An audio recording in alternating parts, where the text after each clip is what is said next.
आज की कहानी लखनऊ के एक बुजुर्ग दंपत्ति श्रीमान एवं श्रीमती गुप्ता जी की है, जो अपने जीवन में एक दूसरे से बेहद परेशान एवं दुखी होते हैं और अपनी समस्या लेकर वृंदावन में श्री अनिरुद्ध आचार्य जी के सत्संग में जाते हैं और अपनी समस्या महाराज जी से कहते हैं। जैसे ही श्रीमान गुप्ता जी अपनी समस्या बोलना शुरू करते हैं तो अपने पत्नी को पार्टनर और फिर वाइफ शब्द से बोलते हैं, तो तुरंत महाराज जी उन्हें बीच में ही रोकते हुए बोलते हैं कि आप अपनी पत्नी को पार्टनर या वाइफ शब्द से मत बोलिए, बल्कि धर्म पत्नी शब्द से बोलिए, क्योंकि पत्नी शब्द से पहले धर्म शब्द जुड़ा है, जो कि इस बात का संकेत होता है कि आपने धर्म से जोड़कर अपनी पत्नी का वर्ण किया है, जबकि पार्टनर या बीवी जैसे शब्दों में धर्म शब्द नहीं जुड़ा है।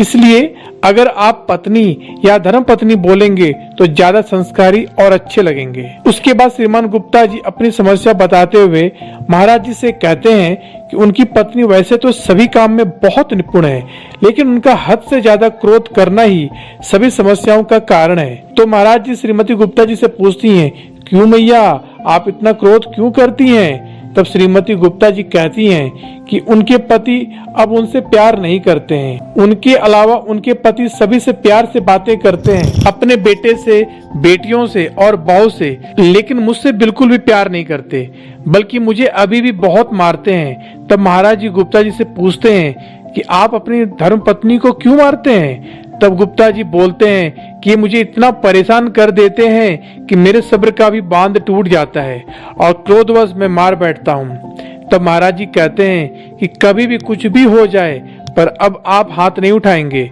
फिर महाराज जी दोनों से पूछते हैं कि क्या आप अभी भी एक दूसरे से प्यार करते हैं या नहीं? तो दोनों दंपति कहते हैं कि हाँ, प्यार अभी भी करता हूँ। फिर महाराज जी से श्रीमान गुप्ता जी कहते हैं कि मैं इनसे इतना दुखी हो गया हूँ कि मैं सोचता हूँ कि सुसाइड ही कर लूं। इस पे महाराज जी कहते हैं कि ऐसा करना भी नहीं, ये घनघोर पाप है, सुसाइड करने के बाद आप भूत भी बन जाओगे। इससे गुप्ता जी कहते हैं, अच्छा होगा अगर मैं भूत बन जाऊं, फिर अपनी पत्नी को डराऊंगा।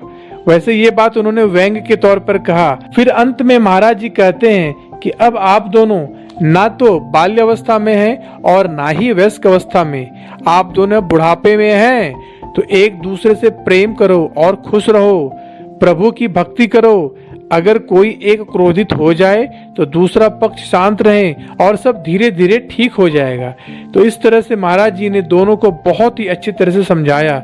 दोस्तों, इस कहानी के माध्यम से हमें ये सीख मिलती है कि हालात चाहे जितना भी बुरा क्यों ना हो जाए, हमें अपने और अपने क्रोध के ऊपर संयम बनाए रखना चाहिए, और अगर सामने वाला क्रोधित हो भी जाए तब भी खुद को शांत एवं ठंडा रखकर अपने रिश्तों की मर्यादा बनाए रखना चाहिए, और ऐसा करने पर हमारे रिश्ते लंबे समय तक अच्छे और मजबूत बने रहते हैं।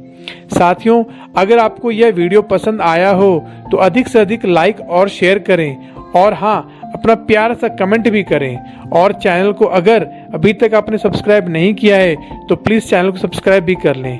Thank you.